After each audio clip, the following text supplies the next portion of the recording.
ತಮಗೆ ಸಿಕ್ಕಿರೋ ಅವಕಾಶನ ಸರಿಯಾಗಿ ಸಮರ್ಪಕವಾಗಿ ಬಳಸಿಕೊಳ್ಳುವ ಆಡಳಿತ ವಿಧಾನ ಸಿದ್ದರಾಮಯ್ಯನವ್ರದ್ದು. ವೇದಿಕೆಯ ಮೇಲಿರುವ ಇಬ್ಬರು ಗಣ್ಯ ಸ್ನೇಹಿತರೆ, ವೇದಿಕೆಯ ಕೆಳಗಡೆ ಇರುವ ಎಲ್ಲ SGS ಅವರ ಅಭಿಮಾನಿಗಳೇ, ನನಗೆ ಕೊಟ್ಟಿರೋ ವಿಷಯ SD ಸಿದ್ದರಾಮಯ್ಯ ವಿಚಾರ ಮತ್ತು ಆಡಳಿತ ಅಂತ. ಅಂದರೆ ಇದಕ್ಕೆ ವ್ಯಾಪ್ತಿ ಏನಿಲ್ಲ, ಎಷ್ಟು ಬೇಕಾದರೂ ಮಾತಾಡ್ಬೋದು ಅಂತ ಅರ್ಥ ಇರ್ಬೋದು.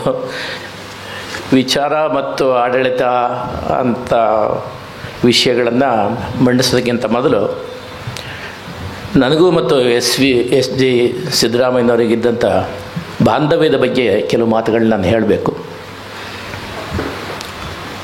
ನಾವಿಬ್ಬರು ಒಂದೇ ಕಾಲೇಜಿನವರು. ನನಗಿಂತ ಅವರು 3 ವರ್ಷ ದೊಡ್ಡವರು. ನಮ್ಮ ಸಂಪರ್ಕ ಹೇಗೆ ಬಂತು ಅಂದರೆ, ಸಂಪರ್ಕ ಬಂದದ್ದು ಭಾಳ ಒಂದು ವಿಶೇಷ ಸಂದರ್ಭದಲ್ಲಿ ಸಂಪರ್ಕಕ್ಕೆ ಬಂದ್ವಿ ನಾವು.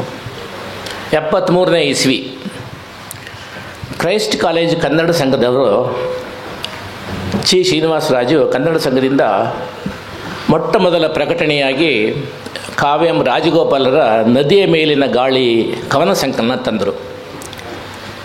2ನೇ ಪ್ರಕಟಣೆಯಾಗಿ ಕನ್ನಡದಲ್ಲಿ ಕ್ರಿಸ್ತನ ಮೇಲೆ ಬಂದ ಕವನಗಳನ್ನೆಲ್ಲ ಸಂಗ್ರಹ ಮಾಡಿ ಒಂದು ಆಂಥಾಲಜಿ ತರಬೇಕು ಅಂತ ಅವರು ಚಿ ಶ್ರೀನಿವಾಸರಾಜು ಅವರು ನಿರ್ಧಾರ ಮಾಡಿ, ಆಗಷ್ಟೇ ಸಾಹಿತ್ಯ ಅಧ್ಯಯನಕ್ಕೆ ಪ್ರವೇಶ ಮಾಡಿದ ನನಗೆ ಮತ್ತು ಬಾಲಸುಬ್ರಹ್ಮಣ್ಯ ಅವರಿಗೆ ಈ ಕೃತಿಯನ್ನು ನೀವು ಸಂಪಾದಿಸಿ ಕೊಡಿ ಅಂತ ಕೇಳಿದ್ರು. ಆವಾಗ ನರಹಳ್ಳಿ ಸೇರಿರಲಿಲ್ಲ ಅವರಿಗೆ, ಜಸ್ಟ್ ಬಾಲಸುಬ್ರಹ್ಮಣ್ಯ ಇದ್ದರು. ಆ ಸಮಯ ನಮ್ಮನ್ನು ಯಾಕೆ ಆಯ್ಕೆ ಮಾಡಿದ್ರು ಅನ್ನೋದಕ್ಕೊಂದು ಸಣ್ಣ ಪ್ರಸಂಗ. ಆ 70ರ ದಶಕದಲ್ಲಿ ಪ್ರಜಾವಾಣಿಯ ಸಾಪ್ತಾಹಿಕ ಪುರವಣಿಯಲ್ಲಿ ಒಂದು ಕತೆ ಬಂದರೆ ಅವನು ಕತೆಗಾರನಾಗಿ ಬಂದ, ಪ್ರತಿಷ್ಠಿತನಾದ ಅಂತಲೇ ಅರ್ಥ ಆಯಿತು. ಅವಾಗ ಒಂದು ಕವನ ಬಂದರೆ ಕವಿಯಾದ ಅಂತ, ಅಂದರೆ ಒಂಥರ ಮಾನದಂಡಗಳ ಥರ ಇತ್ತದ ಆ ಕಾಲದಲ್ಲಿ. ನಾವು ಆನರ್ಸ್ ಓದ್ತಾ ಇದ್ದಾಗ ಕಾವ್ಯಂ ರಾಜಗೋಪಾಲ್ MES ಕಾಲೇಜಿನಲ್ಲಿ ಇದ್ದವರು ಬೆಂಗಳೂರು ಯೂನಿವರ್ಸಿಟಿ ಮಟ್ಟದ ಕಥಾಸ್ಪರ್ಧೆಯನ್ನು ಏರ್ಪಾಡು ಮಾಡಿದರು. ಅದರಲ್ಲಿ ಆಗಷ್ಟೇ ನಾನು ಮಲೆನಾಡಿನಿಂದ ಬಂದವನು, ಅದೇನೋ ಅಂತ ಒಂದು ಕಥೆಯ ಸ್ವರೂಪದಲ್ಲಿ ಏನೋ ಒಂದು ಬರೆದು ಕಳಿಸಿದೆ. ಅದಕ್ಕೆ ಮೊದಲನೇ ಬಹುಮಾನ ಬಂದೋಯಿತು. ಹೀಗೆ ಬೆಂಗಳೂರು ವಿಶ್ವವಿದ್ಯಾನಿಲಯದ ಕಥಾಸ್ಪರ್ಧೆಯಲ್ಲಿ ನನಗೆ ಬಹುಮಾನ ಬಂದಿದೆ, ಇದನ್ನು ಪ್ರಕಟಿಸಿ ಅಂತ ಪ್ರಜಾವಾಣಿ ಕಳಿಸಿದೆ. ಒಂದು 3 ವಾರದಲ್ಲಿ ಪ್ರಕಟ ಆಗೋಯ್ತದು. ಹಾಗಾಗಿ ಕಾಲೇಜಿನಲ್ಲಿ, ಸೆಂಟ್ರಲ್ ಕಾಲೇಜಿನ ಆವರಣದಲ್ಲಿ ನಮ್ಮ ಹಿರಿಯರು ಮತ್ತು ನಮ್ಮ ಸಹಪಾಠಿಗಳಿಗೆಲ್ಲ ನಾನೊಬ್ಬ ಕಥೆಗಾರನಾಗಿ ಸ್ವಲ್ಪ ಪರಿಚಯ ಆಯಿತು. ಈ ಹಿನ್ನೆಲೆಯಲ್ಲಿ ಪ್ರಾಯಶಃ ಶ್ರೀನಿವಾಸಾಚಾರ್ಯ ಅವರು ನಮಗೆ ಕ್ರಿಸ್ತಾಂಜಲಿಯನ್ನು ಸಂಪಾದಿಸಿ ಕೊಡಿ ಅಂತ ನನಗೆ ಮತ್ತು ಬಾಲಸುಬ್ರಹ್ಮಣ್ಯ ಅವರಿಗೆ ಹೇಳಿದರು. ಆ ವೇಳೆಗೆ ಬಾಲಸುಬ್ರಹ್ಮಣ್ಯ ಕವಿ, ಅವ್ರದ್ದೊಂದು ಪದ್ಯ ಕೂಡ ಪ್ರಜಾವಾಣಿಯಲ್ಲಿ ಅಚ್ಚಾಗಿತ್ತು. ಸೊ ಇವೆರಡು ಅರ್ಹತೆಗಳನ್ನು ಆಧರಿಸಿ ಶ್ರೀನಿವಾಸರಾಜು ನಮಗೆ ಒಪ್ಪಿಸಿದ್ರು. ಆವಾಗ ನಾವು ಕನ್ನಡದಲ್ಲಿ ಬಂದ ಕ್ರಿಸ್ತನ ಕುರಿತಾದ ಕವನಗಳನ್ನು ಸಂಗ್ರಹ ಮಾಡ್ತಾಯಿದ್ವಿ. ಹಾಗೆಯೇ ನಮ್ಮ ಪರಿಚಯ ಇದ್ದ ನಮ್ಮ ಗೆಳೆಯರನ್ನು ಕೇಳಿದ್ವಿ, ಕವಿಗಳನ್ನು. ಅದರಲ್ಲಿ ಹಾಗೆ ಕೇಳಿದವರಲ್ಲಿ ನಮ್ಮ SGS ಒಬ್ಬರು. ಅವರು ಆವಾಗ ಆಗಲೇ ಜಾನಪದದಲ್ಲಿ ಹೆಚ್ಚು ಪರಿಶ್ರಮ ಇದ್ದಂಥ ಪ್ರತಿಭಾವಂತರು ಅಂತ ಹೆಸರಾಗಿದ್ದವರು. ಹಾಗಾಗಿ ಅವರು ತ್ರಿಪದಿಯಲ್ಲಿ ಒಂದು ಪದ್ಯವನ್ನು ಬರೆದುಕೊಟ್ರು.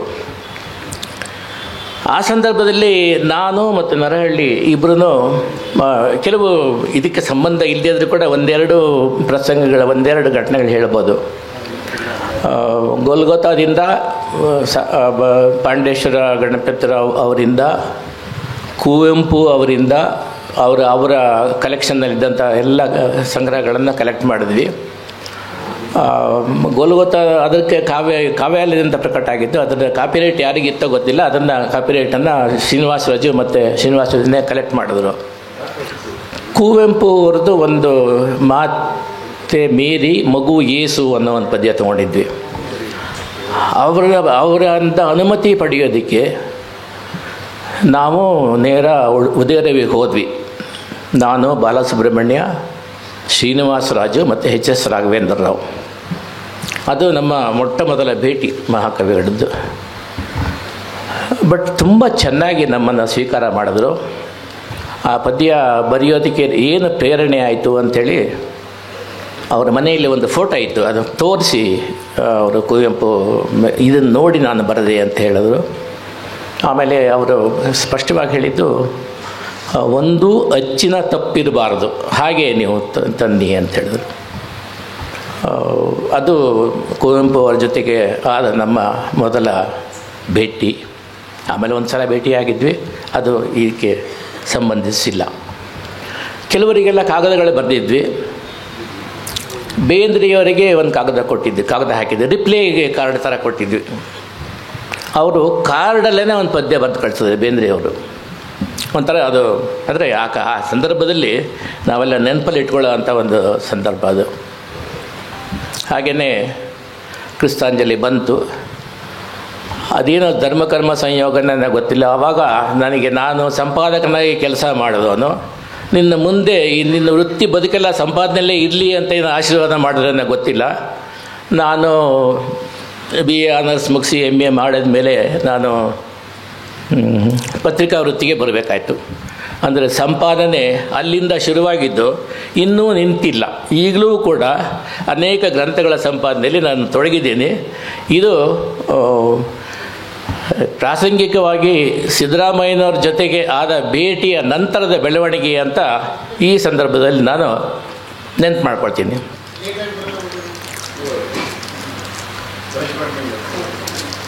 ಕರೀರಿ ಅದನ್ನ.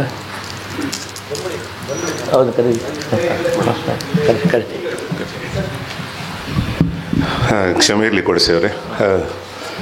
ಈಗ ತಾನೇ ಆಗಮಿಸಿರ್ತಕ್ಕಂಥ ಬಂಜಗೆರೆ ಜಯಪ್ರಕಾಶ್ ಅವರಿಗೆ ಈ ಗೋಷ್ಠಿಗೆ ಸ್ವಾಗತವನ್ನು ಕೋರ್ತಾ ಇದ್ದೀವಿ.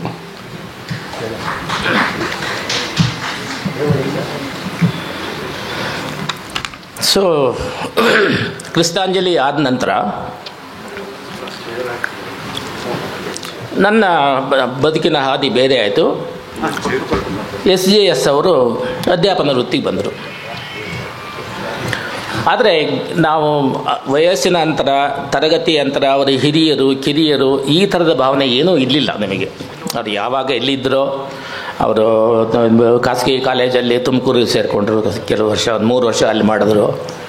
ಆಮೇಲೆ ಸಿಂಧನೂರಿಗೆ ಹೋಗಿ ಅಲ್ಲಿ ಯಾವುದೋ ಒಂದು ಕಾಲೇಜಿನಲ್ಲಿ ಕೆಲಸ ಮಾಡಿದ್ರು. ಅಲ್ಲಿ 3 ವರ್ಷ ಸರ್ವೀಸ್ ಮಾಡಿದ್ರು. ಅದಾದ ಮೇಲೆ ಮಡಿಕೇರಿಗೆ ಬಂದರು. ಮಡಿಕೇರಿಗೆ ಬಂದುಬಿಟ್ಟು ಮಡಿಕೇರಿಯಲ್ಲಿ ಒಂದು 7 ವರ್ಷ ಏನೋ ಮಾಡಿರಬೇಕು ಮೋಸ್ಟ್ಲಿ, ಹೆಚ್ಚು ಪಕ್ಷ ಅಲ್ಲಿಂದ. ಆಮೇಲೆ ಯಥಾ ಪ್ರಕಾರ ಅವರ ಹೋಮ್ ಪಿಚ್ಚಿಗೆ ರಿಟರ್ನ್ ಆದರು. ತುಮಕೂರಿಗೆ ಬಂದರು. ತುಮಕೂರಿನಲ್ಲಿ ಇದ್ದುಕೊಂಡು ಚಿಕ್ಕನಾಯಕನಹಳ್ಳಿಗೆ ಒಂದು ಸಲ ಹೋಗಿ ಬಂದರು. ಆಮೇಲೆ ಕೋಲಾರಕ್ಕೆ ಒಂದು ಸಲ ಒಂದು 13 ದಿನದ ಮಟ್ಟಿಗೆ ಹೋಗಿ ಬಂದರು. ಆಮೇಲೆ ಹೊಸದುರ್ಗಕ್ಕೆ ಹೋದರು. ಅಂದರೆ 2 ವರ್ಷ 3 ವರ್ಷ ಈ ಥರದ ಅವಧಿನಲ್ಲಿ ಇದಾಗಿದ್ರು. ಆಮೇಲೆ ಮಧುಗಿರಿಯಲ್ಲಿ ಪ್ರಿನ್ಸಿಪಾಲ್ರಾಗಿ ಹೋಗಿ ಅಲ್ಲಿಂದ ಅವರು ನಿವೃತ್ತರಾದರು. ಅವರ ಕಾಲೇಜು ದಿನಗಳಲ್ಲಿ ಸಿದ್ದರಾಮಯ್ಯನವರು ಕಾಲೇಜು ಅಧ್ಯಾಪನದಲ್ಲಿ ಹೇಗಿದ್ದರು ಅನ್ನೋದ್ರ ಬಗ್ಗೆ ಹೆಚ್ಚು ಮಾಹಿತಿಗಳು ನಮಗೆ ಲಭ್ಯ ಇಲ್ಲ. ಇದ್ದರೆ ನಾವು ಅವರ ಆತ್ಮಕಥೆ ಬೇವಿನಲ್ಲೇ ಸಂಗ್ರಹಿಸಬೇಕಾಗ್ತದೆ. ಅವರ ಅಲ್ಲಿ ಕಾಲೇಜನ್ನು ಪ್ರಿನ್ಸಿಪಾಲ್ರಾಗಿ ಹೇಗೆ ಆಡಳಿತ ನಡೆಸಿದ್ರು ಅನ್ನೋದನ್ನು ಅವರು ಸೂಕ್ಷ್ಮವಾಗಿ ಅದರಲ್ಲಿ ಕೊಟ್ಟಿದ್ದಾರೆ. ಅವರ ಪ್ರಿನ್ಸಿಪಾಲಾಗಿ ಹೋಗೋದ ಮೊದಲನೇ ಕಾಲೇಜು ಪ್ರಾಯಶಃ ಚಿಕ್ಕನಾಯಕನಹಳ್ಳಿದು. ಅಲ್ಲಿ ಕಾಲೇಜು ಇವರು ಹೋದಾಗ ಒಂದು 112 ಜನ ಸ್ಟೂಡೆಂಟ್ಸ್ ಇದ್ದರು. ಅಲ್ಲಿ ಇವರ ಕಾಲೇಜನ್ನು ನಿರ್ವಹಣೆ ಮಾಡ್ತಕ್ಕಂಥದ್ದು ಅವರ ಪದ್ಧತಿ ಹೇಗೆ ಅಂದರೆ, ಅವರು ಎಲ್ಲರನ್ನೂ ಒಳಗೊಂಡು ಮಾಡ್ತಕ್ಕಂಥ ಕೆಲಸ. ಮೊದಲು ಶಿಕ್ಷಕರನ್ನು ಅಂದರೆ ಉಪನ್ಯಾಸಕರ ಜೊತೆಗೆ ಮಾತಾಡಿಕೊಂಡು ಅವ್ರನ್ನ ವಿಶ್ವಾಸ ತಗೊಂಡು ಕಾಲೇಜು ಸಿಬ್ಬಂದಿ, ಸೆಕ್ರೆಟೇರಿಯೇಟ್ ಇರ್ತಕ್ಕಂಥ ಸಿಬ್ಬಂದಿಯನ್ನು ವಿಶ್ವಾಸ ತಗೊಂಡು ಏನು ಸಿದ್ಧತೆ ಮಾಡಬೇಕು, ಏನು ಸುಧಾರಣೆ ಮಾಡಬೇಕು ಅದನ್ನು ಮಾಡೋದು. ಅಲ್ಲಿ ಆ ಊರಲ್ಲಿ ಪ್ರತಿಸ್ಪರ್ಧಿಯಾಗಿ ಖಾಸಗಿ ಕಾಲೇಜುಗಳಿದ್ದರೆ ಅವ್ರ ಜೊತೆಗೂ ಸ್ನೇಹದಿಂದ ಇರುವಂಥ ಒಂದು ಸ್ನೇಹ ಸಜ್ಜನಿಕೆಯನ್ನು ಸಿದ್ದರಾಮಯ್ಯನವರು ಪ್ರದರ್ಶನ ಮಾಡ್ತಾ ಇದ್ದಿದ್ದರಿಂದ ಅವರು ಕಾಲೇಜು ಉಪನ್ಯಾಸಕರಾಗಿ ಕೆಲಸ ಮಾಡಿದ ಯಾವುದೇ ಊರಿನಲ್ಲೂ ಕೂಡ ಇವರ ವಿರುದ್ಧ ಯಾವುದೇ ಸಮಸ್ಯೆ ಆಗಲಿ, ಪೈಪೋಟಿ ಆಗಲಿ, ಸ್ಪರ್ಧಾತ್ಮಕ ಭಾವವಾಗಲಿ ಉಂಟಾಗಿರಲಿಲ್ಲ ಅನ್ನೋ ಅಂಶವನ್ನು ಅವರ ಎರೆಬೇವಿನಲ್ಲಿ ಪ್ರಸ್ತಾಪ ಆಗುತ್ತೆ. ಸಿಂಧನೂರಿನಲ್ಲಿ ವಿಶೇಷವಾಗಿ ಒಂದು ಘಟನೆ, ಭಾಳ ಕೆಟ್ಟ ಘಟನೆ ಅವರು ಬರೆದಿದ್ದಾರೆ. ಆದರೆ ಅವರ ವ್ಯಕ್ತಿತ್ವವನ್ನು ಕಟ್ಟಿಕೊಡೋ ಒಂದು ಸಣ್ಣ ಒಂದು ಘಟನೆಯಲ್ಲಿ ಇವರು ಅಲ್ಲಿ ಆಗಷ್ಟೇ ಆರಂಭವಾದ ಕಾಲೇಜು, ಅದಕ್ಕೆ ಕಾಲೇಜು ಕಟ್ಟಡ ಆಗಿರಲ್ಲ.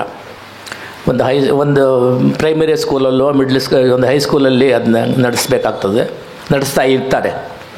ಪಾಳಿ ಮೇಲೆ ಆಗ್ತಕ್ಕಂಥ ವ್ಯವಹಾರ ಅದು. ಇಲ್ಲಿ ಬೇರೆ ಬೇರೆ ಕಡೆಯಿಂದ ವರ್ಗಾವಣೆಯಾಗಿ ಹೋದ ಅಧ್ಯಾಪಕರ ಲೆಕ್ಚರ್ಗಳೆಲ್ಲ ಒಂದು ಮನೇಲಿ, ಬಾಡಿಗೆ ಮನೇಲಿ ಒಟ್ಟಿಗೆ ಇರ್ತಾರೆ. ಅಲ್ಲಿ ಸಿಂಧನೂರು ಅಂತಂದರೆ ಅದು ಈಗಲೂ ಎಷ್ಟು ಬದಲಾವಣೆ ಆಗಿದೆ ಗೊತ್ತಿಲ್ಲ. ಅಲ್ಲಿ ಶೌಚಾಲಯಗಳ ವ್ಯವಸ್ಥೆ ಅಂತಲೇ ಇಲ್ಲ, ಆ ಕಲ್ಪನೆ ಇಲ್ಲ ಅಲ್ಲಿ. ಅದಕ್ಕೆ ಎಲ್ಲದಕ್ಕೂ ಬಯಲಿಗೆ ಹೋಗಬೇಕು, ಆ ಥರ ಸ್ಥಿತಿ. ಅದಕ್ಕೆ ಹೊಂದಿಕೊಳ್ಳುವಂಥ ಪರಿಸ್ಥಿತಿ ಬರ್ತದೆ ಇವರಿಗೆ.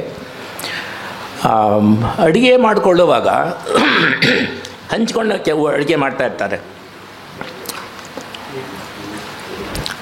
ನೀರು ತರೋ ಹೊಣೆಗಾರಿಕೆಯನ್ನು ಅವರ ಕಾಲೇಜಿನ ಪ್ರಿನ್ಸಿಪಾಲರು ವಹಿಸ್ಕೊಂಡಿರ್ತಾರೆ. ಕೆಳಗಡೆಯಿಂದ ನೀರು ತಂದು ಮಾಡಿ ಫಸ್ಟ್ ಮೊದಲೇ ಫ್ಲೋರಲ್ಲಿರೋ ಅಂಥ ಇವರ ವಾಸಕ್ಕೆ ನೀರು ತರಬೇಕು. ಉಳಿದವರೆಲ್ಲ ಬೇರೆ ಬೇರೆ ಹಂಚಿಕೊಂಡು ಅದರಲ್ಲಿ ಸಿದ್ದರಾಮಯ್ಯನವರು ಚಪಾತಿ ಲಟ್ಸೋದು ಈ ಥರದ ಕೆಲಸಗಳನ್ನ ಮಾಡ್ತಾರೆ. ಹಾಗೆ ಒಂಥರ ಸಾಮೂಹಿಕವಾಗಿ ಅಡುಗೆ ಮಾಡಿಕೊಂಡು ಒಟ್ಟಿಗೆ ಕಾಲೇಜಿಗೆ ಹೋಗೋದು, ಊಟ ಮಾಡ್ಕೊಂಡು ಕಾಲೇಜಿಗೆ ಹೋಗೋದು ಬರೋದು, ಅಲ್ಲೇ ಸಮಯ ಕಳೆಯೋದಕ್ಕೆ ಆ ಥರದ್ದು. ಒಂದು ದಿನ ಬೆಳಿಗ್ಗೆ ಅವ್ರಿಗೆ ಗೊತ್ತಾಗುತ್ತೆ ನೀರು ತರೋ ಜವಾಬ್ದಾರಿ ಆ ಕಾಲೇಜಿನ ಪ್ರಿನ್ಸಿಪಾಲ್ರದ್ದು. ಅವರು ಅದು ಏನು ಕರ್ಮನೋ ಅವರ ನಂಬಿಕೆನೋ ಏನೋ ಗೊತ್ತಿಲ್ಲ, ಅವತ್ತು ಅವರ ನಡವಳಿಕೆ ಹೇಗಿತ್ತು. ಅವರು ಒಂದು ಸಲ ಇವರೇ ನೋಡ್ತಾರೆ. Okay, thank you.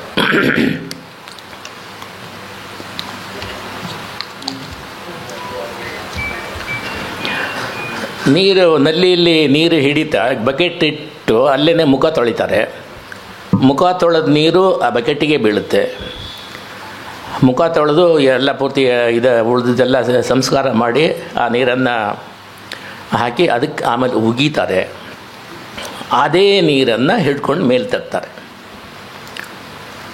ಅದನ್ನು ಸಿದ್ದರಾಮಯ್ಯ ಮತ್ತು ಇನ್ನೊಬ್ಬ ಸ್ನೇಹಿತರು ನೋಡ್ತಾರೆ. ಅದನ್ನು ನೋಡಿಬಿಟ್ಟು ಜಿಗುಪ್ಸೆ ಪಡ್ತಾರೆ, ಅಸಹ್ಯ ಪಡ್ತಾರೆ. ಅದು ತಂದ ಮೇಲೆ ಅದು ಅಡುಗೆ ಸಾರು ಮಾಡೋ ಉಸ್ತುವಾರಿ ಇನ್ನೊಬ್ಬರದ್ದು. ಅವರು ಆ ಬಕೆಟಿಂದ ನೀರು ತೆಗೆದು ಸಾರು ತೆಳ್ಳಗಾಗಿದೆ ಅಂತಲೋ ಅಥವಾ ಗಟ್ಟಿಯಾಗಿದೆ ಅಂತ ಅದನ್ನು ತೆಳು ಮಾಡೋದಕ್ಕಾಗಿ ಅದೇ ನೀರು ತೆಗೆದು ಸಾಂಬಾರಿಗೆ ಪಾತ್ರೆಗೆ ಹಾಕ್ಕೊಳ್ತಾರೆ. ಇವರಿಗೆಲ್ಲ ಒಂಥರ ಮೈ ಜುಮ್ ಅನ್ನುತ್ತೋ, ಜುಗುಪ್ಸೆ ಆಗುತ್ತೋ, ಅಸಹ್ಯ ಆಗುತ್ತೋ, ಶಾಕ್ ಆಗುತ್ತೋ, ಎಲ್ಲವೂ ಏಕಕಾಲದಲ್ಲಿ ಆಗುತ್ತೆ.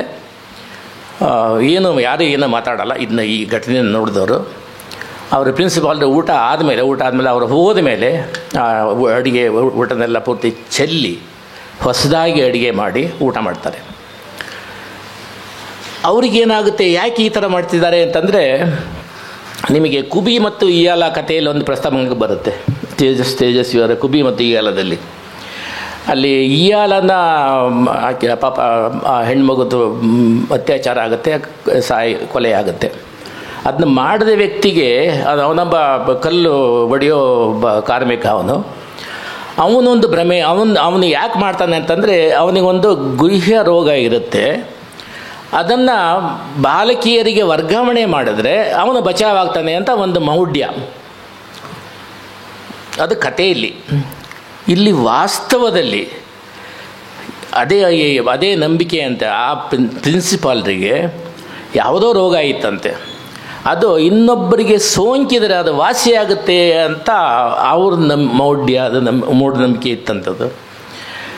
ಅಂದರೆ ಈ ಇಂಥ ಘಟನೆಗಳು ಸಿದ್ದರಾಮಯ್ಯನವರ ಬದುಕಿನಲ್ಲಿ ಸಾಕಷ್ಟು ಆಗಿದ್ದಾವೆ. ಅವರ ವೃತ್ತಿಗೆ ಸಂಬಂಧಪಟ್ಟಾಗ ಇನ್ನೊಂದು ಘಟನೆ ನಾನು ಹೇಳಬೇಕು ಅಂತ ಅನಿಸುತ್ತೆ. ಮಡಿಕೇರಿ ಕೊಡಗಿನ ಮಡಿಕೇರಿ ಸರ್ಕಾರಿ ಕಾಲೇಜಿನಲ್ಲಿ ಅಲ್ಲಿಯ ಪ್ರಿನ್ಸಿಪಾಲ್ರಿಗೆ ಒಂದು 6 ಜನ ಹುಡುಗರ ವರ್ತನೆ ತೀರಾ ಉಡಾಳತನದಾಗ್ಬಿಟ್ಟು ಅವ್ರನ್ನ ಡಿಬಾರ್ ಮಾಡಬೇಕು, ಅವ್ರನ್ನ ಶಿಕ್ಷಿಸಬೇಕು ಅಂತ ಒಂದು ಕ್ರಮ ತಗೊಳ್ತಾರೆ. ಆ ಸಂದರ್ಭದಲ್ಲಿ ಸಿದ್ದರಾಮಯ್ಯನವರು ಅವ್ರನ್ನ ಅಪೀಲ್ ಮಾಡ್ಕೊಳ್ತಾರೆ. ನಾವು ಕಾಲೇಜ್ ಮೇಸ್ಟ್ರುಗಳು, ನಾವು ಮಕ್ಕಳಿಗೆ ತಂದೆ ಹಾಗೆ ಇರಬೇಕು. ಮಕ್ಕಳು ತಪ್ಪು ಮಾಡ್ತಾರೆ, ಹಾಗಾಗಿ ಅವರಿಗೆ ದಂಡಿಸ್ಬೋದು, ಹೌದು, ಒಂದು 4 ದಿನ ಸಸ್ಪೆಂಡ್ ಮಾಡ್ಬೋದು, ಆದರೆ ಡಿಬಾರ್ ಮಾಡಿ ಅವರ ಭವಿಷ್ಯದ ಮೇಲೆ ಕಲ್ಲು ಹಾಕಬಾರ್ದು ಅಂತ ಹೇಳ್ತಾರೆ. ಅದನ್ನು ಅವ್ರಿಗೆ ಕೇಳಿಸ್ಕೊಳ್ಳೋದಿಲ್ಲ. ಆಮೇಲೆ ಅವ್ರಿಗೆ ಕೆಟ್ಟದಾಗಿ ಅವ್ರ ಜೊತೆಗೆ ಮಾತಾಡ್ತಾರೆ, ವಾಗ್ವಾದ ಆಗುತ್ತೆ. ವಾಗ್ವಾದ ಆದಾಗ ಯು ಆರ್ ಎ ಸ್ಯಾಡಿಸ್ಟ್ ಅಂತ ಹೇಳಿ ಬೈದು ಬರ್ತಾರೆ. ಅದರ ಪರಿಣಾಮ ಏನಾಗುತ್ತೆ ಅಂದರೆ ಅವರು ಇವರ ಸೇವಾ ದಾಖಲೆಯಲ್ಲಿ ಡಿಸ್ಒಬೀಡಿಯೆಂಟ್ ಅಂತ ಬರೀತಾರೆ, ಅವಿಧೇಯತೆ ಅಂತೇಳಿ. ಅದು ಇವರ ಭವಿಷ್ಯದಲ್ಲಿ ಹೆಚ್ಚು ಪರಿಣಾಮ ಬೀರ್ತಕ್ಕಂಥ ಸಂಗತಿ. ಅದು ಏನಾಗುತ್ತೆ ಅಂದರೆ ಅದರಲ್ಲಿ ಇನ್ಕ್ರಿಮೆಂಟ್ ಕಟ್ ಆಗ್ಬೋದು, ಅಥವಾ ಈ ಪ್ರಮೋಷನ್ನಿಗೆ ಅವಕಾಶ ಆಗದೆ ಇರ್ಬೋದು, ಅಥವಾ ಇನ್ನು ಡಿಪಾರ್ಟ್ಮೆಂಟಲ್ಲಿ ಎನ್ಕ್ವೈರಿಗೆ ಅವಕಾಶ ಆಗುವಂಥದ್ದು, ಈ ಥರದ್ದೆಲ್ಲ ಸಾಧ್ಯತೆಗಳಿದ್ದಾವೆ ಅಂಥೇಳಿ ಸ್ವಲ್ಪ ಆತಂಕ ಆಗುತ್ತೆ. ಇವರ ನೆಲೆಯಲ್ಲಿ ಸಾಕಷ್ಟು ಪ್ರಯತ್ನ ಮಾಡ್ತಾರೆ, ಅದನ್ನ ಪರಿಹಾರ ಮಾಡೋಕ್ಕಾಗಲ್ಲ. ಆ ಸಂದರ್ಭದಲ್ಲಿ ಕೆಲವು ವರ್ಷಗಳ ನಂತರ ಕಾಲೇಜು ಶಿಕ್ಷಣ ಇಲಾಖೆಯ ನಿರ್ದೇಶಕರಾಗಿ ನಮ್ಮ GS ಸಿದ್ಲಿಂಗಯ್ಯನವರು ಬಂದಾಗ ಅವರು ಇವರ ಸೇವಾ ದಾಖಲೆಯನ್ನು ನೋಡಿಬಿಟ್ಟು ಏನಪ್ಪ ಹೀಗಾಗೋಯ್ತು ಅಂಥೇಳಿ ಇವ್ರನ್ನ ಪರ್ಸ್ನಲ್ಲಾಗಿ ಕರೆದುಬಿಟ್ಟು ಹೋಗಿ ಅಲ್ಲಿ ಆ ವ್ಯಕ್ತಿ ಹತ್ರ ನೀನು ತಲೆ ಇದು ಮಾಡ್ಕೊಂಡಿದ್ದೀಯಾ, ಬಂಡೆಗೆ ತಲೆ ಚಚ್ತಾರೆ ಯಾರಾದ್ರೂ, ಆತ ಹೋಪ್ಲೆಸ್ಫುಲ್ ಆಗಿದ್ದಾನೆ ಅಂಥೇಳಿ ಅವರ ದಾಖಲೆಯನ್ನು ಸರಿ ಮಾಡ್ತಾರೆ. ಅಂದರೆ ಈ ಥರದ ಅನುಭವಗಳಿಂದ ದಾಟಿ ಬಂದವರು ಸಿದ್ದರಾಮಯ್ಯನವರು. ಸಿದ್ದರಾಮಯ್ಯನವರು ನಮ್ಮ ಸೆಂಟ್ರಲ್ ಕಾಲೇಜಲ್ಲೇ ಇದ್ದವರು. ಸೆಂಟ್ರಲ್ ಕಾಲೇಜಿನಲ್ಲಿ ನಮ್ಮ ಎಂತೆಂಥ ಗುರು ಪರಂಪರೆ ಇತ್ತಲ್ಲ, GSS, ಚಿದಾನಂದ ಮೂರ್ತಿಗಳು, ಹಂಪನ ಅವರು, ಕಂಬಾರರು, NS ಲಕ್ಷ್ಮೀನಾರಾಯಣ ಭಟ್ರು, ಮರಳು ಸಿದ್ದಪ್ಪ, KM ಕೃಷ್ಣರಾವು, S ವಿದ್ಯಾಶಂಕರ್, ಹೂಕಾ ಜಯದೇವ್, ತೆಲುಗಿನ ತಂಗಿರಾಲ ವೆಂಕಟ ಸುಬ್ಬರಾವ್, ಸಂಸ್ಕೃತದ ಲಕ್ಷ್ಮೀ ತಾತಾಚಾರ್, ನಮಗೆ UGC ಪ್ರೊಫೆಸರ್ ಆಗಿ ಬರ್ತಿದ್ದವರು ಇವರು ರಂಶ್ರೀ ಮುಗುಳಿ ಅವರು, ME ಸೀತಾರಾಮಯ್ಯನವರು. ಇವರಿಗೆ ಮೋಸ್ಟ್ಲಿ GP ರಾಜರತ್ನಂ ಕೂಡ ಕೆಲವು ತರಗತಿಗಳನ್ನ ತಗೊಳ್ತಾಯಿದ್ರು ಅಂತ ಕಾಣಿಸುತ್ತೆ. ನಮ್ಮ ಸೀನಿಯರ್ಸ್ ಎಲ್ಲ ಅದರ ಬಗ್ಗೆ ಹೇಳ್ತಾಯಿದ್ರು. ಅಂದರೆ ಅಂಥ ಗುರು ಪರಂಪರೆಯಲ್ಲಿ ನಾವು ಪಾಠ ಕಲಿತವರು. ಹಾಗಾಗಿ ನಮಗೆ ಒಂದು ಆದರ್ಶದ ಬದುಕಿನ ಚಿತ್ರಣ ನಮ್ಮ ಭಾವಕೋಶದಲ್ಲಿ ದಾಖಲಾಗಿರ್ತದೆ. ಹಾಗಾಗಿ ಸಿದ್ದರಾಮಯ್ಯನವರು ಕಾಲೇಜು ಅಧ್ಯಾಪಕರಾಗಿ ಅನೇಕ ವರ್ಷಗಳು ಕಳೆದ ಮೇಲೆ ಅವರು ಬರ್ಕೊಳ್ತಾರೆ, ಅವರ ವ್ಯಕ್ತಿತ್ವ ಹೇಗೆ ರೂಪುಗೊಂಡಿದೆ ಅಂತ ಬರ್ಕೊಳ್ತಾರೆ.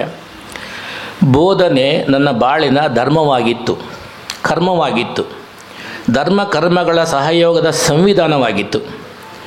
ಇರುವಿಕೆಯ ಅರ್ಥಕ್ಕೆ ಸಾರ್ಥಕತೆ ಬಂದರೆ ಅದು ನಾವು ತಿನ್ನುವ ಅನ್ನಕ್ಕೆ ನಿಷ್ಠರಾಗಿ ಬದುಕುವುದೆಂದೇ ನಂಬಿದವ ನಾನು. ತಿನ್ನುವ ಅನ್ನ ರುಚಿ ನೀಡುವುದರ ಜೊತೆಗೆ ಧಾತುವಾಗಿ ಅರಗಬೇಕಾದರೆ ದುಡಿಮೆಯ ಬೆವರಿನಲ್ಲಿ ರುಚಿತ್ವ, ರಸತ್ವಗಳ ದ್ರವ್ಯ ವಿಶೇಷತೆ ಸಹಜ ಗುಣವಾಗಬೇಕು. ಇದನ್ನೇ ಶರಣರು ಸತ್ಯಶುದ್ಧ ಕಾಯಕ ದ್ರವ್ಯ ಎಂದು ಕರೆದದ್ದು.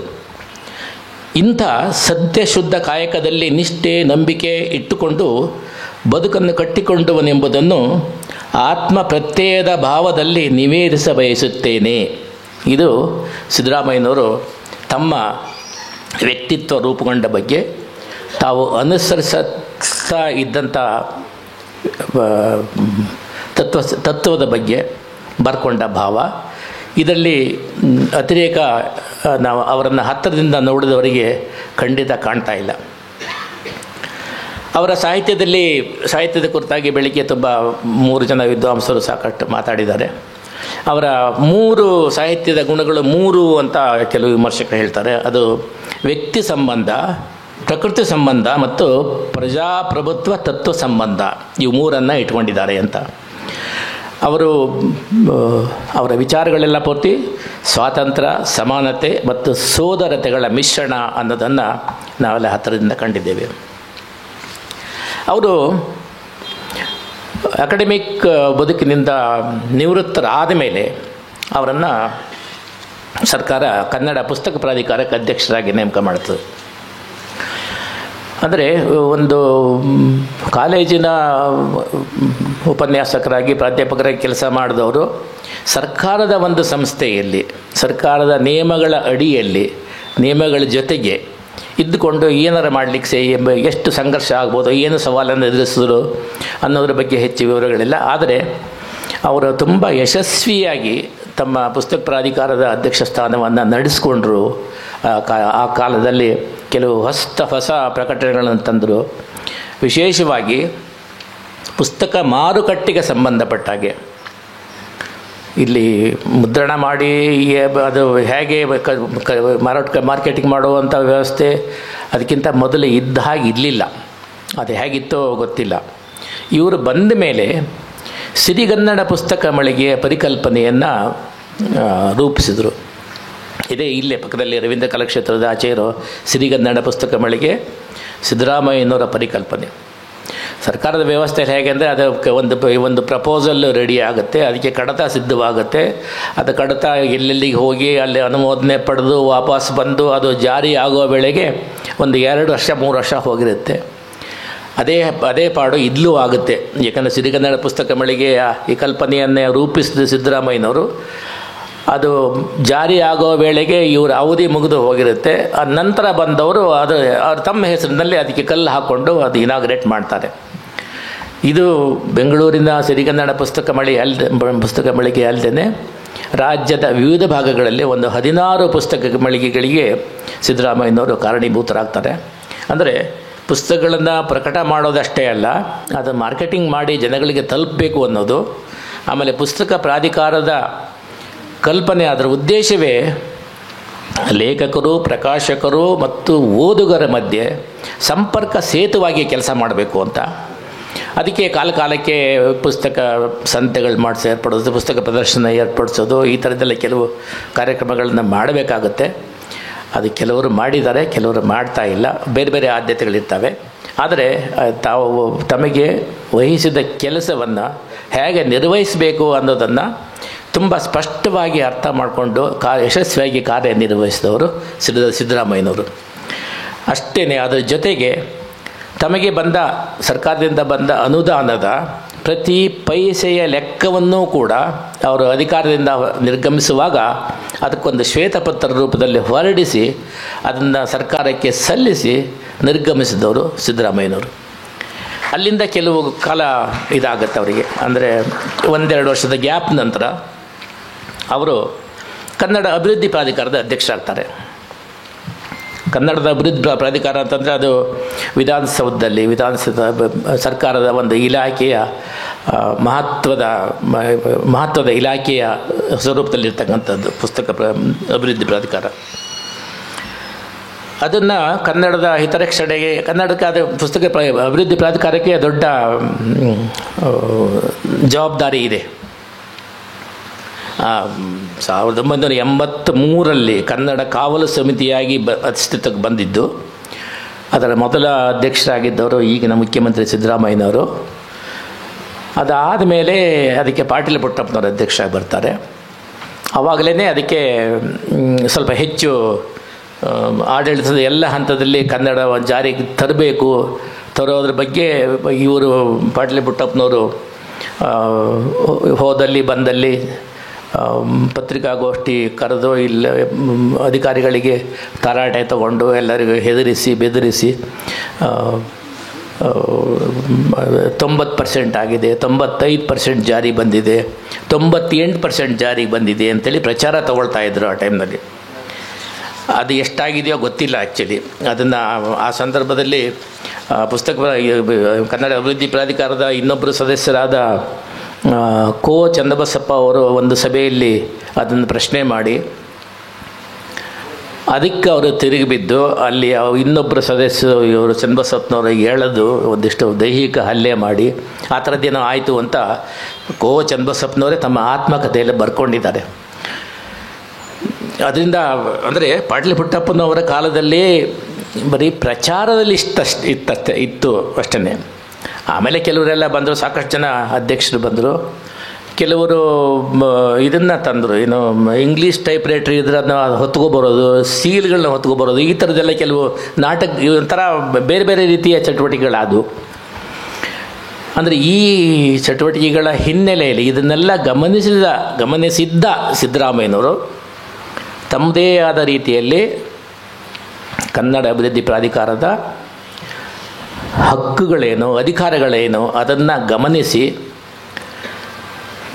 ಸಿಬ್ಬಂದಿಯ ಬೆಂಬಲ ತಗೊಂಡು ಆ ಕಾಲದ ಅವ್ರ ಜೊತೆ ಅವರ ಅಧ್ಯಕ್ಷರಾಗಿದ್ದ ಕಾಲದ ಹಿಂದಿನ ಎಲ್ಲ ಕನ್ನಡ ಅಭಿವೃದ್ಧಿ ಪ್ರಾಧಿಕಾರದ ಅಧ್ಯಕ್ಷರನ್ನೂ ಜೊತೆ ಸೇರಿಸಿಕೊಂಡು ಅವ್ರ ಜೊತೆ ಎಲ್ಲ ಸಮಾಲೋಚನೆ ಮಾಡಿ ಇವರು ಕನ್ನಡ ಅನುಷ್ಠಾನದ ಪ್ರಗತಿ ಪರಿಶೀಲನೆಯನ್ನು ತುಂಬ ಪ್ರಜಾಸತ್ತಾತ್ಮಕವಾಗಿ ನಡೆಸ್ತಾಯಿದ್ರು.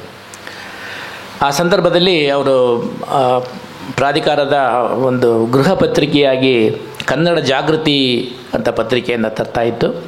ಅದಕ್ಕೆ ನನ್ನನ್ನೇ ಸಂಪಾದಕನನ್ನಾಗಿ ಇದು ಮಾಡಿದರು. ಹಾಗಾಗಿ ನನಗೆ ಆ 3 ವರ್ಷಗಳ 3 ಅಂದರೆ 33 ತಿಂಗಳ ಕಾಲ ಅವ್ರ ಜೊತೆಗೆ ನಿಕಟವಾಗಿ ಕೆಲಸ ಮಾಡೋ ಒಂದು ಅವಕಾಶ ಇತ್ತು. ಅವರು ಆಡಳಿತ ನಿರ್ವಹಣೆ ಹೇಗಿತ್ತು ಅಂದರೆ ತುಂಬ ನಿಷ್ಠುರವಾಗಿರ್ತಿತ್ತು. ಅಂದರೆ ಅನುನಯದಿಂದ ಒಪ್ಪಿಸೋ ರೀತಿಯಲ್ಲಿ ಮಾತಾಡಿ ಕಠಿಣವಾದ ಸಂದರ್ಭದಲ್ಲಿ ನಿಷ್ಠುರವಾಗಿ ವರ್ತನೆ ಮಾಡುವಂಥ ಮನಸ್ಥಿತಿ ಅದನ್ನು ಅವರು ಸಿದ್ದರಾಮಯ್ಯ ಪಾಲನೆ ಮಾಡ್ಕೊಂಡು ಬಂದಿದ್ದರು. ಅವರು ತಮ್ಮ ಅವಧಿಯಲ್ಲಿ ಪ್ರಮುಖವಾಗಿ ಶಿಕ್ಷಣ ಕ್ಷೇತ್ರದಲ್ಲಿ 40 ಸಂಸ್ಥೆಗಳ ಜೊತೆಗೆ ಕೇಂದ್ರ ಸ್ವಾಮ್ಯದ ಕಚೇರಿಗಳಲ್ಲಿ 23 ಹಾಗೂ ರಾಜ್ಯ ಸ್ವಾಮ್ಯದ ಕಚೇರಿಗಳಲ್ಲಿ 50 ಕನ್ನಡ ಅನುಷ್ಠಾನ ಪ್ರಗತಿ ಪರಿಶೀಲನಾ ಸಭೆಗಳನ್ನು ನಡೆಸಿದ್ದಾರೆ. ಇಷ್ಟು ಸಭೆಗಳನ್ನು ಅವರ ಹಿಂದಿನ ಯಾರೂ ಯಾವ ಅಧ್ಯಕ್ಷರು ನಡೆಸಿದ್ದು ನಮ್ಮ ದಾಖಲೆ ಗಮನಕ್ಕೆ ಬರಲಿಲ್ಲ. ಕೇಂದ್ರ ಮತ್ತು ರಾಜ್ಯ ಸರ್ಕಾರದ ಕಚೇರಿಗಳ ಅಧಿಕಾರಿ ಮತ್ತು ನೌಕರರಿಗೆ 339ಕ್ಕೂ ಹೆಚ್ಚು ಶೋಕಾಸ್ ನೋಟಿಸ್ಗಳನ್ನು ಕನ್ನಡ ಅಭಿವೃದ್ಧಿ ಪ್ರಾಧಿಕಾರ ಇವರ ಅವಧಿನಲ್ಲಿ ಕೊಟ್ಟು ಅವರಿಂದ ಸಮಜಾಯಿಷಿ ಪಡೆದಿದೆ. ಕನ್ನಡದ ಅನುಷ್ಠಾನ ಸರ್ಕಾರಿ ಕಚೇರಿಗಳಲ್ಲಿ ಹೇಗೆ ನಡೀತಿದೆ ಅಂತ ನೋಡೋದಕ್ಕೆ ಸಿದ್ದರಾಮಯ್ಯನವರು ಸರ್ಕಾರದ ಚೀಫ್ ಸೆಕ್ರೆಟರಿ ಕಚೇರಿಯನ್ನೇ ಮೊದಲ ಬಾರಿಗೆ ಪ್ರಗತಿ ಪರಿಶೀಲನೆ ನಡೆಸಿದ್ದಾರೆ.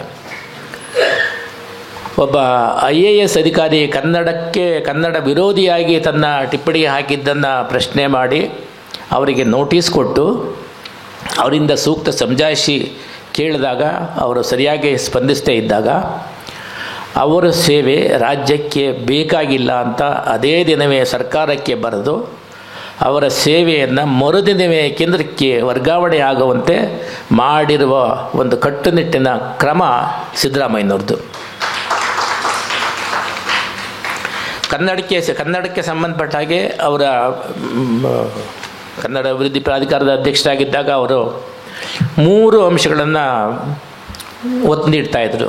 ಕನ್ನಡ, ಕರ್ನಾಟಕ, ಕನ್ನಡಿಗ, ಇವು 3.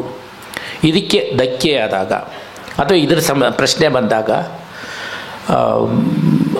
ತಕ್ಷಣ ಸ್ಪಂದಿಸ್ತಕ್ಕಂಥ ಇದು ಅಂದರೆ ಅವರು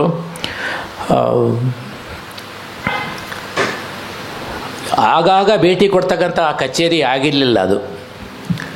ಅದು ಅವರು 24/7/365 ಈ ಥರದ್ದು ಅಂದರೆ ಹಗಲು ರಾತ್ರಿ ಕನ್ನಡ ಅಭಿವೃದ್ಧಿ ಪ್ರಾಧಿಕಾರದ್ದೇ ಚಿಂತೆ, ಅದರ ಕೆಲಸಗಳೇ ಇವ್ರದ್ದು ಯೋಚನೆ. ರಾತ್ರಿ ಈಗ ಹೇಗೆ ನಿನ್ನೆ ಇದು ಬೆಳಿಗ್ಗೆ ಹೇಳಿದಾಗೆ ರಾತ್ರಿ ಹೇಗೆ ಅವರಿಗೆ ಕಾವ್ಯ ಸ್ಫೂರ್ತಿ ಬರ್ತಾ ಇತ್ತೋ ಅವರಿಗೆ ರಾತ್ರಿಯೆಲ್ಲ ಅಕಾಡೆಮಿ ಪ್ರಾಧಿಕಾರದ್ದೇ ಚಿಂತೆ, ಕನ್ನಡದ್ದೇ ಚಿಂತೆ. ಇಲ್ಲಾದರೂ ಸಮಸ್ಯೆ ಆಯಿತು ಅಂದರೆ ಮರುದಿನವೇ ಅಲ್ಲಿಗೆ ಹೋಗುವಂಥ ಧಾವಂತ. ಅಷ್ಟರ ಮಟ್ಟಿಗೆ ಕರ್ತವ್ಯ ನಿಷ್ಠೆಯನ್ನು ಅವರು ತಮ್ಮ ಕಾಲದಲ್ಲಿ ತಮ್ಮ ಅಧಿಕಾರದ ಅವಧಿಯಲ್ಲಿ ಮಾಡಿದ್ದಾರೆ. ಕನ್ನಡದ ಅವರ ಆ ಕಾಲದಲ್ಲಿ ಹೇಗಿತ್ತು ಅಂದರೆ ಕನ್ನಡದ ಅಭಿವೃದ್ಧಿ ಅಂದರೆ ಆಡಳಿತ, ಶಿಕ್ಷಣ, ಸಮಾಜ ಈ 3 ಕ್ಷೇತ್ರದಲ್ಲಿ ಕನ್ನಡದ ಬಳಕೆ ಮತ್ತು ಅಭಿವೃದ್ಧಿ ಆದರೆ ಕನ್ನಡದಲ್ಲಿ ಆಡಳಿತ ಭಾಷೆ ಸಮಸ್ಯೆ ಆಗಲ್ಲ ಅಂತ ಏನು MM ಕಲಬುರ್ಗಿ ಅವರು ಹೇಳಿದರು, ಅದನ್ನು ಪಾಲಿಸಿದವರು ಸಿದ್ದರಾಮಯ್ಯನವರು.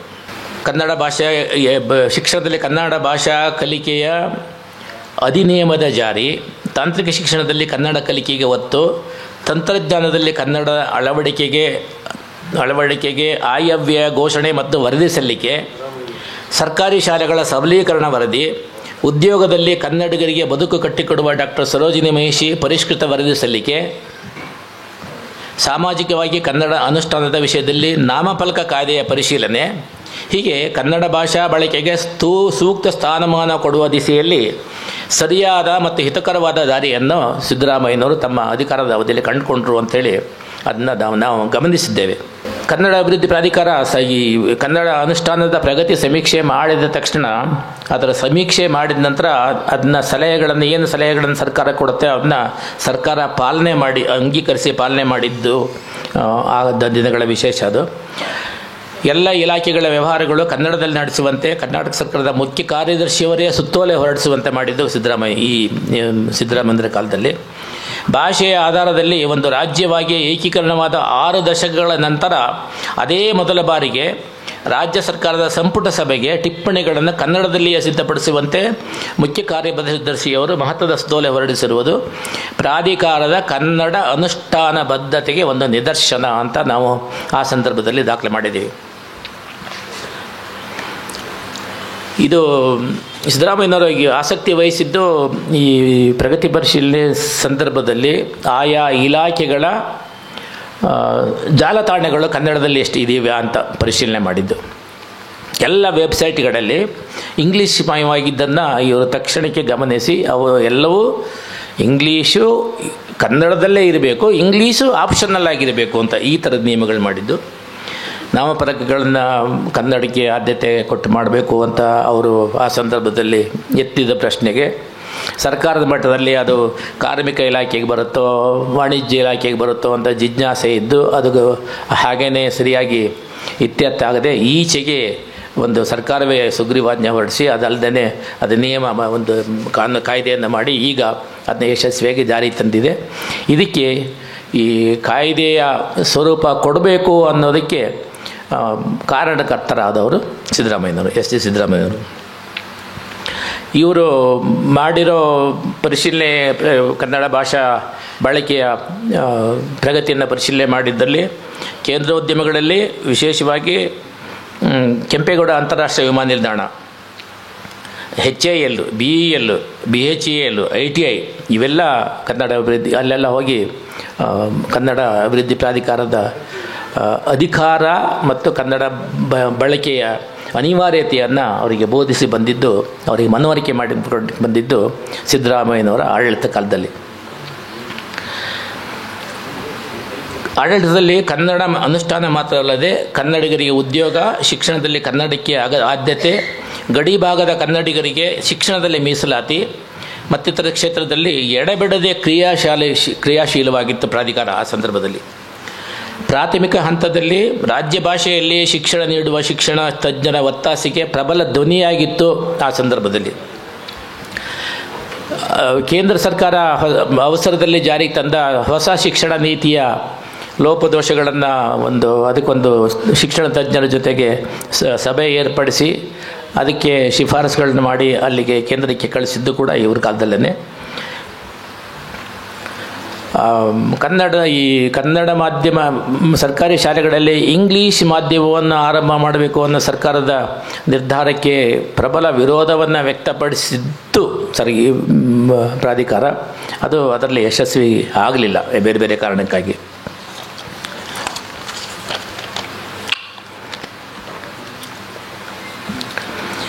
ಸಿದ್ದರಾಮಯ್ಯನವರು ಅವರು ಪ್ರಗತಿ ಪರಿಶೀಲನೆ ಸಭೆಯಲ್ಲಿ ಹೋಗುವಾಗ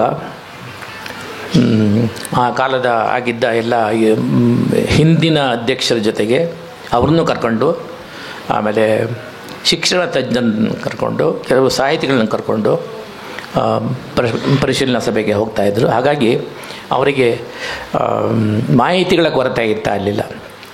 ಕನ್ನಡಕ್ಕೆ ಸಂಬಂಧಪಟ್ಟ ಹಾಗೆ, ಕನ್ನಡ ಭಾಷೆಗೆ ಸಂಬಂಧಪಟ್ಟ ಹಾಗೆ, ಕನ್ನಡ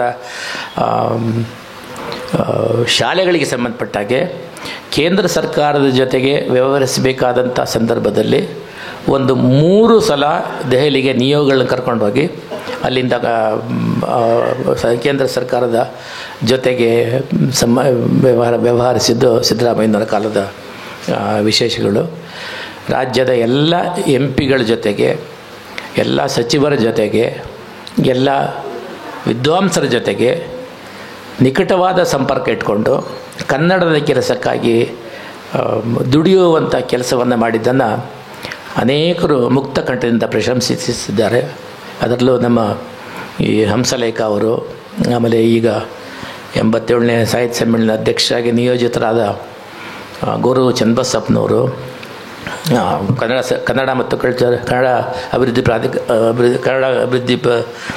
ಕನ್ನಡ ಮತ್ತು ಸಂಸ್ಕೃತಿ ಇಲಾಖೆಯ ನಿರ್ದೇಶಕರಾಗಿದ್ದ ಹಿರಿಯ IAS ಅಧಿಕಾರಿ KA ದಯಾನಂದ ಅವರು ಇವರ ಕಾರ್ಯವಿಧಾನವನ್ನು ಇದು ಅಪರೂಪದ ನಡೆ ಅಂಥೇಳಿ ಪ್ರಶಂಸೆ ಮಾಡಿದ್ದಾರೆ.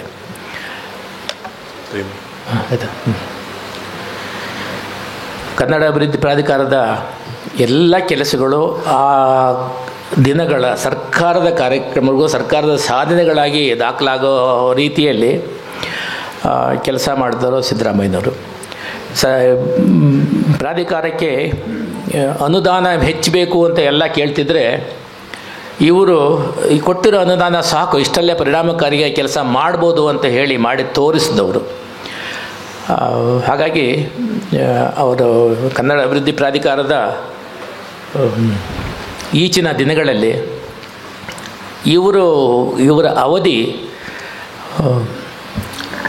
ಒಂದು ಮಹತ್ವದ ಫಲಪ್ರದವಾದ ಅವಧಿ ಅಂಥೇಳಿ ಅವರನ್ನು ತೀರಾ ಹತ್ತಿರದಿಂದ ನೋಡಿದವನಾಗಿ ನಾನು ಅಂದ್ಕೊಂಡಿದ್ದೇನೆ. ಅದಕ್ಕೆ ಒಂದು ಸಾಕ್ಷಿಯಾಗಿ ನಾನು ಮತ್ತು ಸಿದ್ದರಾಮಯ್ಯನವರ ಆಪ್ತ ಕಾರ್ಯದರ್ಶಿಯಾಗಿದ್ದ ವೀರಶೆಟ್ಟಿ ಗಾರಂಪಲ್ಲಿ ಅವರು ಇಬ್ಬರು ಸೇರಿಕೊಂಡು ಕನ್ನಡ ಅವಲೋಕನ ಅಂತ ಒಂದು ಸಂಪುಟವನ್ನು ಅದನ್ನ ಅವರ 3 ವರ್ಷಗಳ ಕಾರ್ಯಕ್ರಮಗಳ ಟಿಪ್ಪಣಿಯನ್ನು ಸಿದ್ಧಪಡಿಸಿ ಪ್ರಕಟ ಮಾಡಿದ್ದಾರೆ. ಅದರಲ್ಲಿ ಎಲ್ಲ ಇವರ ಕಾಲದ ಎಲ್ಲ ಮಹತ್ವದ ಕೆಲಸಗಳ ದಾಖಲೀಕರಣ ಆಗಿದೆ. ಅದು ನೋಡಲಿಕ್ಕೆ ಕುತೂಹಲಕಾರಿಯಾಗಿದೆ. ತಮಗೆ ಸಿಕ್ಕಿರೋ ಅವಕಾಶನ ಸರಿಯಾಗಿ ಸಮರ್ಪಕವಾಗಿ ಬಳಸಿಕೊಳ್ಳುವ ಆಡಳಿತ ವಿಧಾನ ಸಿದ್ದರಾಮಯ್ಯನವ್ರದ್ದು. ಹಾಗಾಗಿ